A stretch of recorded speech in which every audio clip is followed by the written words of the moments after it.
حیض اور نفاس والی عورت کو مذکورہ حالت میں روزہ نہیں رکھنا چاہیے. حیض یا نفاس ختم ہونے کے بعد روزے کی قضا ادا کرنی ہوگی. صرف دودھ پلانے والی حاملہ عورت کو روزہ نہ رکھنے کی رخصت ہے، بعد میں صرف قضا ہوگی.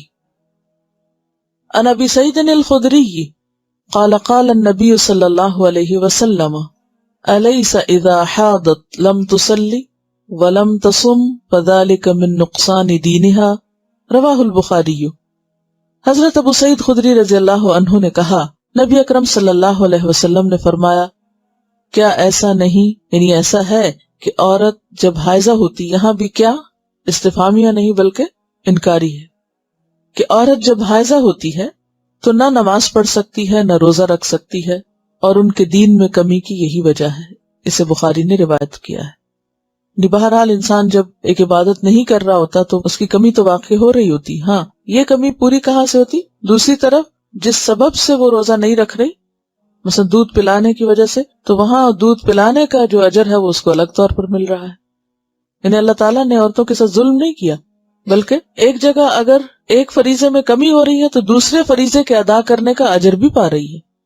ان انس بن مالک الکعبی ان رسول اللہ صلی اللہ علیہ وسلم قال ان اللہ وضع عن المسافر الصوم وشطر الصلاة وعن الحبل والمرضع الصوم رواہ احمد وابو داود والنسائی والترمذی وابن ماجہ. حضرت انس بن مالک الکعبی سے روایت ہے، رسول اللہ صلی اللہ علیہ وسلم نے فرمایا، اللہ تعالیٰ نے مسافر کو روزہ مؤخر کرنے اور نصف نماز کی رخصت دی ہے، جبکہ حاملہ اور دودھ پلانے والی عورت کو روزہ مؤخر کرنے کی رخصت دی ہے. یعنی ویسے تو یہ رخصت کس کے لیے ہے روزہ بعد میں رکھنے کی؟ مسافر کے لیے یا مریض کے لیے. لیکن حاملہ مریض تو نہیں ہوتی، یہ دودھ پلانے والی نہ مسافر ہوتی ہے نہ مریض ہوتی ہے، تو ان دونوں کو بھی بعد میں روزے رکھنے کی اجازت ہے. یعنی یہ نہیں کر سکتے کہ اگر کوئی عورت حاملہ اور روزے نہیں رکھ رہی یا دودھ پلا رہی اور روزے نہیں رکھ رہی تو وہ روزے رکھے ہی نہ. نہیں، اس کو روزے رکھنے ہوں گے، بعد میں ان کی قضا دینی ہوگی. قال ابو الزناد رحمہ اللہ ان السنن ووجوه الحق لتأتي كثيرا على خلاف الرأي فما يجد المسلمون بدا من اتباعها من ذلك ان الحائض تقضي الصيام ولا تقضي الصلاة رواہ البخاری. حضرت ابو الزناد رحمہ اللہ کہتے ہیں، مسنون اور شرعی احکام بسا اوقات رائے کے برعکس ہوتے ہیں. رائے کے برعکس ہونے کا مطلب کیا؟ یعنی انسان کی عقل یا اس کی خیال کے یا خواہش کے خلاف ہوتے ہیں. لیکن مسلمان پر ان احکام کی پیروی کرنا لازم ہے. انہی احکام میں سے ایک یہ بھی ہے کہ حائضہ روزوں کی قضا تو دے، یعنی حائضہ عورت روزوں کی قضا تو دے لیکن نماز کی قضا نہ دے. اسے بخاری نے روایت کیا ہے. وجہ کیا ہے؟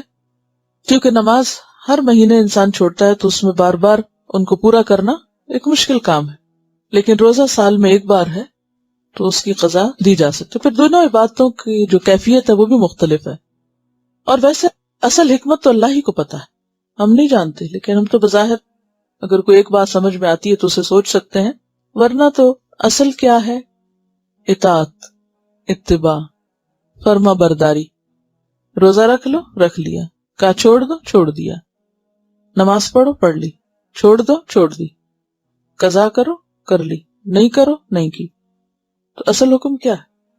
فرما برداری، بات ماننا. کیونکہ کسی کام کے کرنے یا نہ کرنے کی اپنی جگہ ایک اہمیت ہے، لیکن زیادہ اہمیت کس بات کی ہے کہ ہمارا رجحان کس طرف ہے، اللہ کی بات ماننے کی طرف یا نہ ماننے کی طرف. ان کا سوال یہ ہے کہ دودھ پلانے کا سلسلہ تو 2 سال تک چلتا رہتا ہے، تو ایسے میں کیا پھر عورت 2 سال روزے چھوڑے؟ نہیں، 2 سال کی ضرورت نہیں ہے چھوڑنے کی.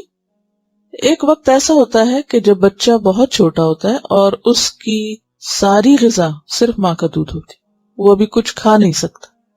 بچے بہت چھوٹے ہوتے ہیں، کم از کم 4 مہینے تک عام طور پہ بچے کو کوئی اور سالڈ فوڈ یا بعض اوقات پانی تک بھی نہیں دیا جاتا، تو وہ کمپلیٹلی ماں پہ ڈیپینڈنٹ ہوتا ہے.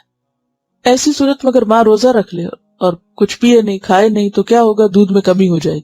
اب اس دودھ کی کمی کا اثر ماں پر تو جو پڑے گا بچے پر زیادہ پڑے. اور بچے کی وہ ایج جو تھی گروئنگ ایج ہوتی، اگر غذا پوری نہ ملے تو وہ ساری زندگی کے لیے سفر کر سکتا ہے. تو ایسے میں اس وقت تو ماں روزہ چھوڑ دے تاکہ بچے کو دودھ پورا ملے.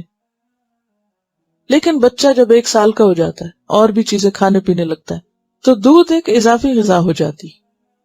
تو ایسی صورت میں جب وہ اور دودھ بھی پی لیتا ہے یا اور چیز بھی کھا لیتا ہے اور ساتھ ماں کا دودھ بھی لے رہا ہے تو اور اس میں کچھ کمی بھی ہو گئی تو بھی اس سے اتنا فرق نہیں پڑے گا. تو ایسی صورت میں ماں پھر روزے رکھ لے یا پھر سارے نہ چھوڑے، ایک رکھ کے ایک چھوڑ دے. تو یہ انڈیویجولس پہ ڈیپینڈ کرتا ہے. اور بعض اوقات بعض مائیں چھوٹے بچوں کے ساتھ بھی روزے رکھتی ہیں اور روزے کے ساتھ بھی ان کے دودھ میں کمی نہیں آتی، ان کی ہمت زیادہ ہوتی، تو اس میں بھی یہ صرف رخصت ہے، حکم نہیں ہے کہ بالکل روزہ نہ رکھے. جیسے سفر میں چاہے تو رکھ لے چاہے تو چھوڑ دے، اسی طرح اس حال میں اگر وہ سمجھتی کہ وہ رکھ کے کام چلا سکتی تو روزہ رکھ لے.